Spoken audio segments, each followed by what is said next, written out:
Hey guys, back to me again. Next up we've got two of Edgar Wright's, one of my personal favorites, Hot Fuzz and Shaun of the Dead. As Sean said, that rhymed, unintentional. As Sean did say, Scott Pilgrim was very, very good.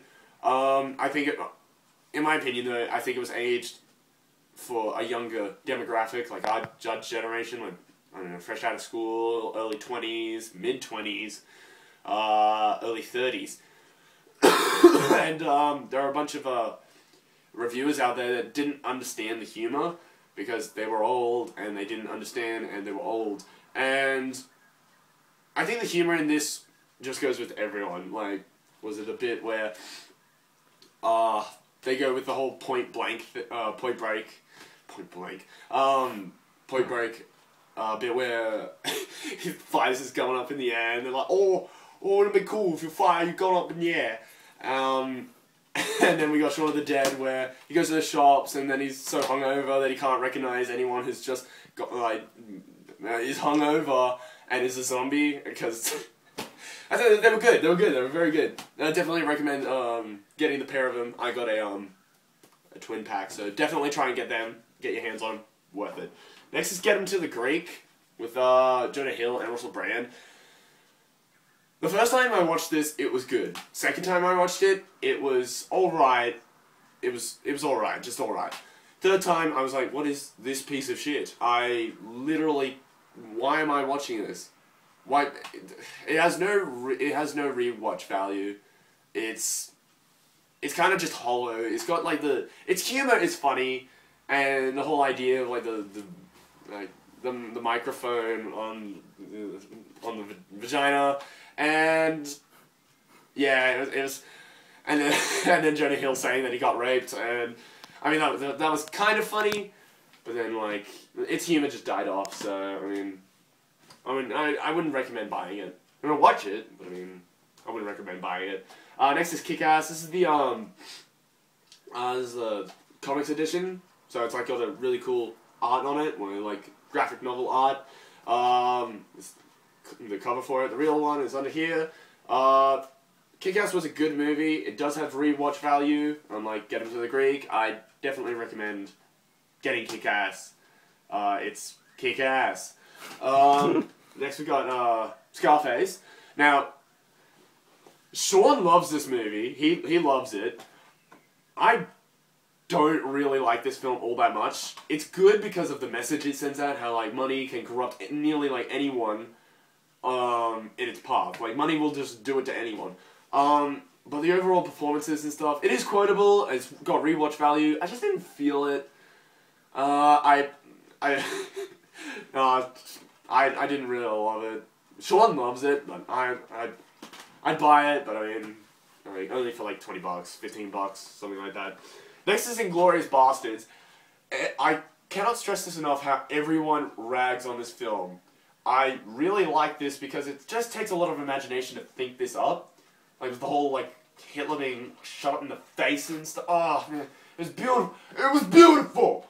And I think this is one of like Quentin Tarantino's, like, I really recommend one of this as his best films, because I really love this one.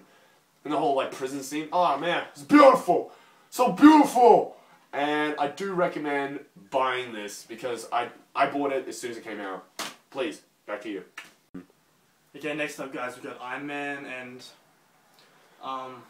this was like Marvel's pretty much his like first step into making, you know, the phase 1 of the Avengers, you know, the whole Marvel Cinematic Universe, and you know, like with the cutscene at the end with Samuel L. Jackson, it's just that blew like the fans' minds, you know, including mine. I remember I showed my friend that who didn't know about it, and he lost his mind. But it's a good movie. Like, probably Robert, one of the best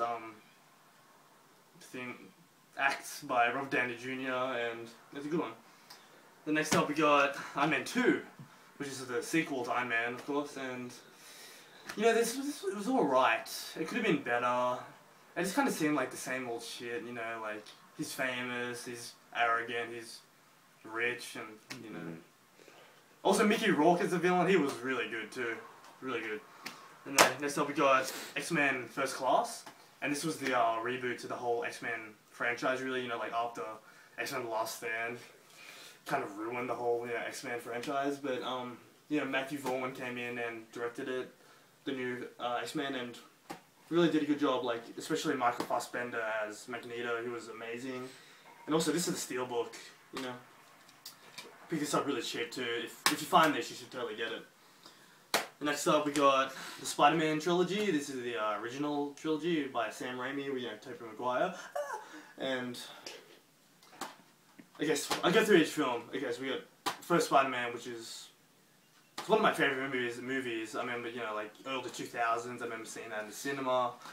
One of the earliest movies I've ever seen in the cinema too. It's like completely amazing. You know, like we got Willem Dafoe, that creepy motherfucker as Green Goblin, and has like, you know, has the really cheesy, campy lines, you know, like, hey Gabi, yeah, you know what I mean,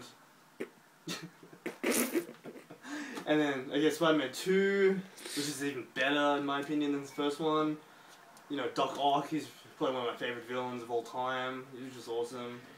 Okay, and then Spider-Man 3, yeah, you know, I think they put a bit too many villains in it, and like not enough character development, and then, you know, like the whole emo Peter Parker, what the hell was that? Sam Raimi. And then we got, next up we got V for Vendetta. This is one of my favourite movies as well, and, you know, like, Hugo Weaving as V, I mean, his, performance is almost haunting in a way, like, you never even, like, see his face, it's just his voice. It probably wasn't even him half the time in the outfit, you know, but also, Natalie Portman, she was great in the movies. I think this was the first movie that she was in that like really showed her acting potential, you know, and yeah, I gotta learn the whole V speech one of these days, you know, it's great.